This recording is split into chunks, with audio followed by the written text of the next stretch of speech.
située. La Polynésie est à l'échelle de l'Europe, c'est-à-dire que c'est aussi vaste que l'Europe. Et on était par exemple d'Haïti à Paris et les Marquises à Oslo. Voilà. Donc, je viens d'un endroit aussi loin que ça. Et c'est vrai que nous, de notre côté, on est loin, on est très loin de l'Europe. Donc, on sait qu'il y a des fonds européens qui arrivent en Polynésie, justement par le fait des fonds européens de développement. Les Marquises en ont bénéficié, puisque je me souviens qu'en 1972, il y a eu une politique de mener pour reboiser notre territoire, puisque nos îles s'érodaient. Donc il y a une vaste opération qui a été menée pratiquement sur, je vais dire sur 10 ans. Et on a eu des fonds européens importants en matière agricole. On a reboisé en pinus, qui n'est pas du tout, ce ne sont pas des arbres endémiques, et donc ça surprend beaucoup de gens quand ils viennent dans nos îles, parce qu'ils voient des sapins partout, ils se disent mais c'est quoi ça?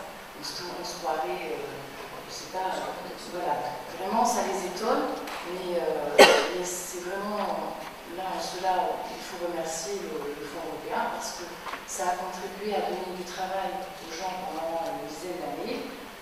Ça a contribué à maintenir les sols, puisque c'était des sols très érodés. Ça a été planté à peu près à une altitude de 800 mètres, donc rien ne poussait à cette altitude-là que des sapins. Mais derrière, il devait y avoir une politique de développement économique, c'est-à-dire qu'on devait utiliser ensuite ce bois, monter les scieries, utiliser le bois, pouvoir après construire des maisons, enfin, voilà, tous les dérivés du bois. Mais ça, c'est pas fait. Donc, parce que derrière, il n'y a pas une politique gouvernementale, je dirais, qui a pris le relais pour nous permettre de pouvoir disposer de ce bois. Aujourd'hui, on a toujours une très belle forêt. On a fait venir notre pinus de Nouvelle-Zélande. Et ça nous coûte presque moins cher. Quoique nous payons plus cher de fret. Ça, c'est un problème aussi, puisque nous sommes des îles. Et donc, il ne faut pas oublier que nous payons 2 fois le fret. C'est-à-dire qu'il vient d'abord à Tahiti et de Tahiti au Marquise. En plus, on nous a rajouté la TVA. Donc, on a vraiment une vie chère. Vous savez, vous tous qui vivez dans les îles, que c'est une vie chère. Mais chez nous, c'est encore plus cher. Parce qu'on paye 2 fois. On n'a pas de bateau qui vient directement au Marquise nous livrer notre bois. Donc, on est en train de négocier pour trouver des solutions européennes chez nous. Donc on devrait penser que nous pouvons bénéficier des retombées justement du spatial, et pas du tout. Pour les collègues qui ont déjà été, en fait on a effectivement, on est le port spatial de l'Europe, on est là-dessus très pointu, on va bientôt lancer les fusées Soyouz, on a fait un nouveau bâtir, mais l'ensemble de la Guyane ne bénéficie pas vraiment de cette implantation européenne sur la Guyane.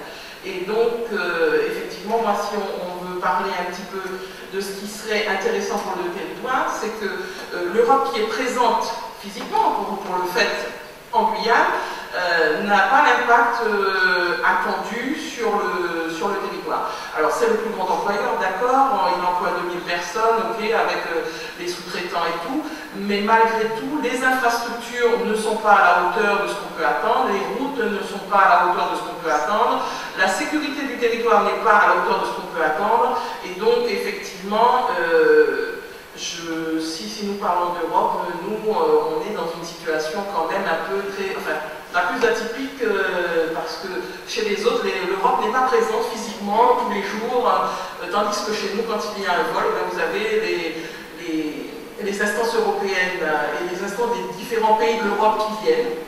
Vous avez des Italiens, vous avez, etc., un certain nombre de personnes qui sont présentes et qui, en fait, ne font pas, à mon sens, ce qu'il faudrait pour le développement du territoire.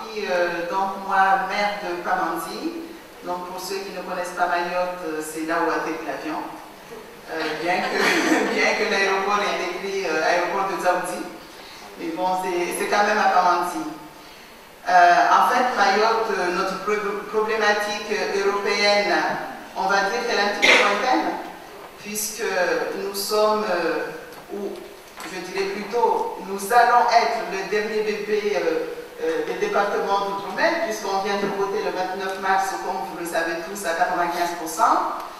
Mais bon, la départementalisation, comme ça a été dit ici, c'est dans 2 ans seulement.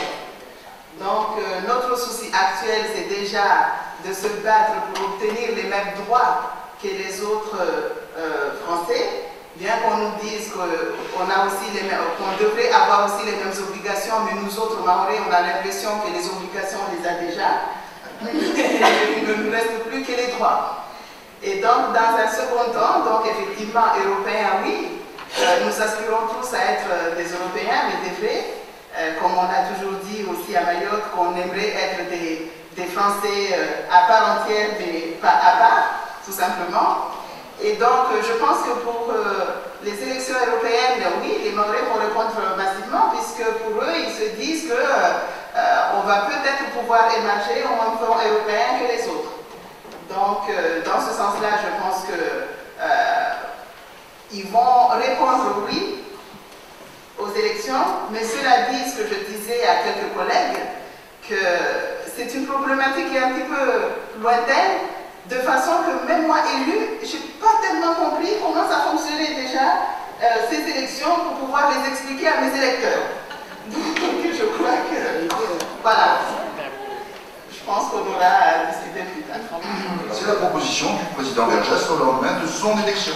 Quand il a constaté qu'il y avait 3 réunionnais, il a fait une proposition de loi qui disait, dans chaque section, dans ce qu'on appelle les sections aujourd'hui, dans chaque océan, un candidat pour un siège au scrutin uninominal à la tour. Quelque part, on nous oblige à être ensemble. C'est-à-dire qu'on a une circonscription unique.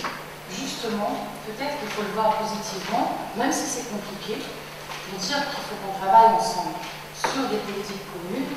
On le fait déjà dans le cadre de la CCDOM, en essayant de faire en étant en faire des propositions au sein de la CCDOM. Pourquoi on ne pourrait pas le faire entre nos députés?